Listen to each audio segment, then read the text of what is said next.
Você é gastador? E agora? Com certeza, o simples fato de você se reconhecer assim já está dando e já significa um grande passo na solução desse que eu reputo ser um grande problema. Mas antes, deixa eu me apresentar para você.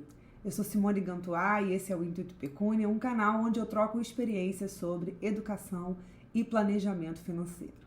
Quero que você se inscreva desde logo aqui no canal, ative o sininho para receber notificações e faz isso, por favor, logo assim no início, porque vocês sempre se esquecem de curtir e o YouTube assim não me vê e não mostra esse vídeo para outras pessoas para que ele seja difundido aí nas redes sociais e o canal cresça. A gente precisa disso e a gente precisa de vocês para que isso aconteça. Voltando aqui ao que a gente estava falando, preste atenção no que eu vou te falar, que eu chamei ser um grande problema. Ser gastador é um grande problema, porque quem gasta demais, invariavelmente, vive no vermelho, vive devendo. E isso faz com que ele sempre tenha dívidas para pagar e com as dívidas vem uma coisa muito ruim, que é os juros, ou seja, você sempre paga mais do que aquilo que você tomou naquele momento que você caiu na fraqueza de gastar mais do que deveria. O resultado disso é que o gastador vive pagando juros para banco, juros para financeira, juros por cartão de crédito e, consequentemente, ele acaba, no final das contas, pagando muito mais caro pelos bens que ele consome, e eu falo isso de uma forma geral, porque ele acaba pagando juros. Claro que se a gente recebe e parcela uma dívida, que é paga mesmo o valor que é à vista parcelado, não é disso que eu estou me referindo. Eu estou me referindo necessariamente àquelas dívidas que têm juros embutidos ou aquelas que são postergadas e sobre as quais incidirão esses juros.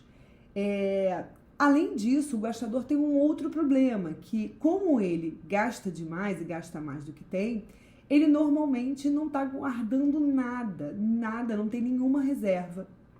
E isso faz com que qualquer problema que saia do script, ele nunca tem uma gordura para queimar, ele nunca tem uma reserva para enfrentar esses momentos de intempérie. Então, gastadores, eles acabam sendo pessoas que gastam mais do que ganham e não sabem adequar o quanto eles ganham ao padrão da sua vida e as suas receitas, aquilo que ele recebe por mês. E o fato de você ser assalariado ou não muda a estratégia, porque se você ganha uma remuneração variável, justamente por isso você precisa ter mais importante ainda para você ter reservas, para você lidar com esse desequilíbrio de receita. Agora, é claro que se você é um gastador, você se reconhece um gastador, você é uma pessoa que não tem reserva e, pelo contrário, ainda tem dívidas, não é uma tarefa fácil chegar ao perfil desejado, que é o perfil de um poupador avançado. Então, e isso acontece basicamente por duas razões. Primeiro, geralmente o gastador tem uma dificuldade absurda de mudar hábitos de consumo. Muitos dos gastadores são consumidores compulsivos e aí você precisa se reconhecer assim. E se isso for algo patológico que atrapalha a sua vida, talvez seja o caso de você procurar ajuda psicológica ou psiquiátrica. Isso é possível e não há nenhum mal nisso, porque reconhecer um problema e tratá-lo é um sinal de inteligência, né? E o segundo é que normalmente tem dívida, então há um primeiro passo exaustivo que precisa ser feito, que é você enfrentar as dívidas que você tem e saneá-las. Então, qual a estratégia que eu recomendo, né? Lembrando que esse vídeo aqui não é uma recomendação, você vai fazer aquilo que você acha melhor. Eu vou dizer o que eu faria numa situação dessas para mudar o meu perfil de gastador e, na verdade, foi o que eu fiz quando vivi este momento. E eu contei isso no vídeo que eu falo quem é você nesse rolê, que eu já fui gastadora. Então, eu enfrentei essa questão e eu vou dizer aquilo que funcionou para mim. Agora, é claro que eu não vou aqui vender uma fórmula mirabolante, dizer para você que o caminho é fácil. Não tem caminho fácil, tudo tem um preço na vida e, repito, dependendo do nível de endividamento, esse caminho pode ser muito longo e pode ser bem tortuoso. E aí vai depender do que você fez no passado, né? Normalmente, pessoas que ganham mais tendem a ter dívidas maiores. No meu caso, quando eu enfrentei essas circunstâncias, eu ganhava pouco, eu era estagiária, então o meu enfrentamento foi de uma magnitude muito maior, muito menor do que às vezes um chefe de família gastador. Então, os gastadores, comumente os gastadores têm muita dificuldade de fazer a diferença entre uma coisa que é básica, entre desejo e necessidade.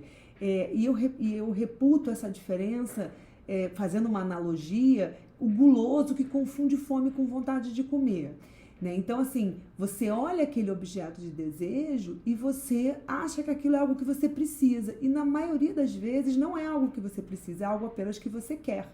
E esse desejo fugaz coloca você dentro desse universo das dívidas. Então, qual é o primeiro passo que o gastador deve fazer? O primeiro passo, ele deve fazer as contas de quanto ele precisa para viver.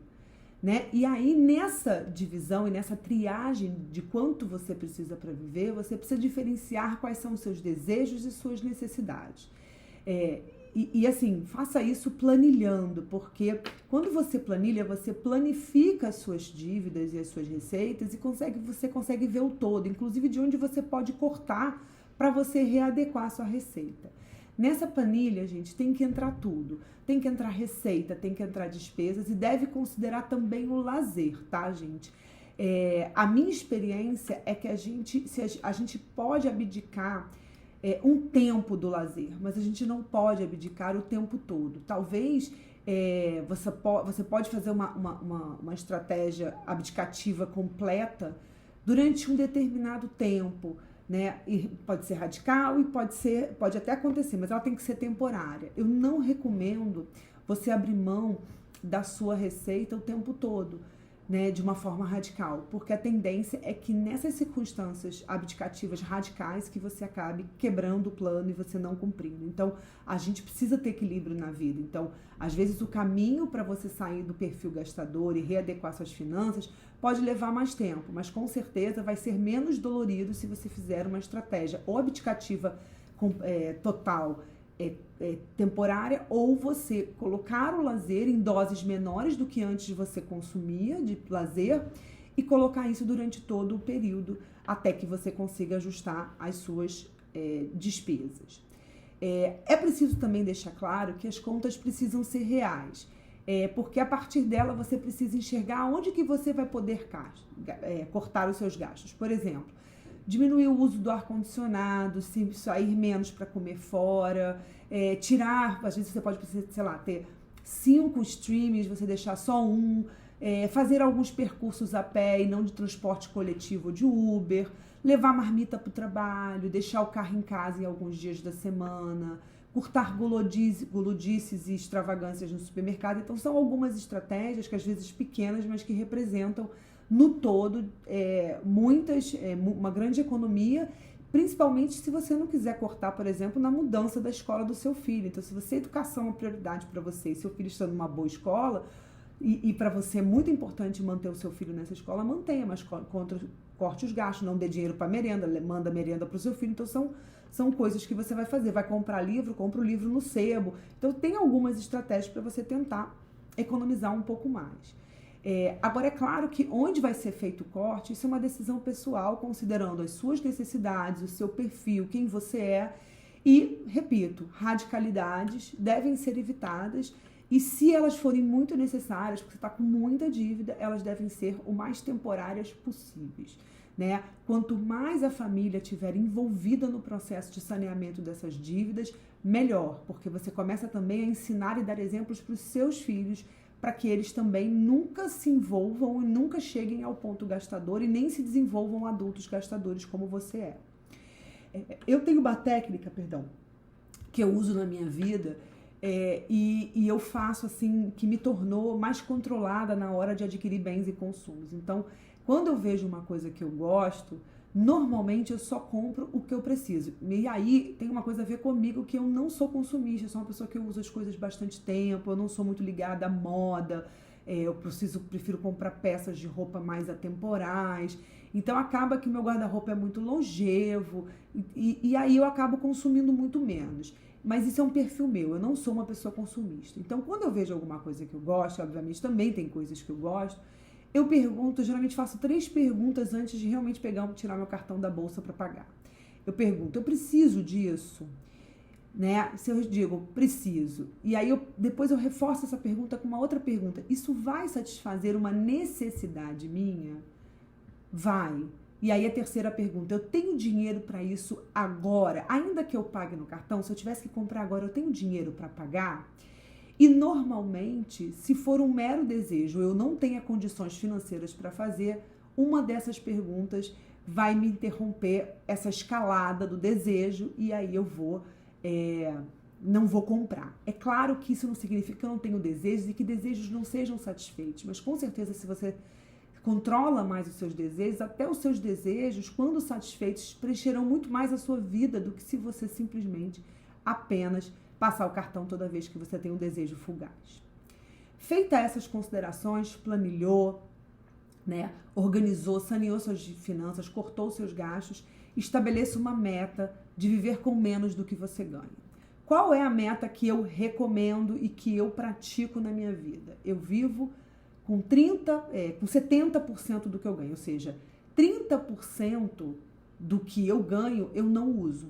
E eu divido esse valor desses 30% para 3 finalidades diferentes. 10% para minha reserva de emergência, 10% para os meus sonhos e desejos e 10% para o meu futuro, para a minha aposentadoria. Claro, no momento de dívida, você ainda não vai poder fazer isso. Você vai minimamente juntar para poder pagar suas dívidas. Então, eu recomendo 30%, que é quanto eu faço, mas no mínimo 10%. Menos do que 10%, você provavelmente vai ter uma aposentadoria muito difícil na sua vida. Terceiro passo, né? Readecou, vou viver com 30% menos, é você poupar no mínimo 30% do que você ganha, né? Como eu já tinha dito. Então, você vai viver com menos quanto? 30%, 10%, a gente está trabalhando aqui com o mínimo, que é 10% do que você ganha. Qual a mentalidade que você tem que desenvolver nesse terceiro passo? Caiu qualquer dinheiro na sua conta que é a renda sua, separa 10%. Pague-se primeiro.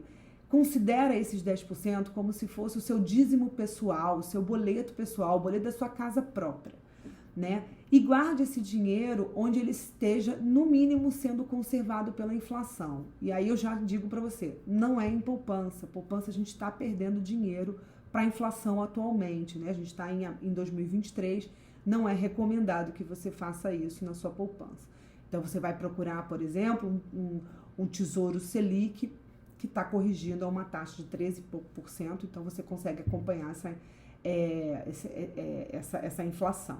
No seu caso, e esse vídeo é para você que é gastador, antes de você criar a reserva de emergência, que é um outro papo, para um outro vídeo que a gente vai falar aqui, primeiro você vai pagar e sanear as suas dívidas.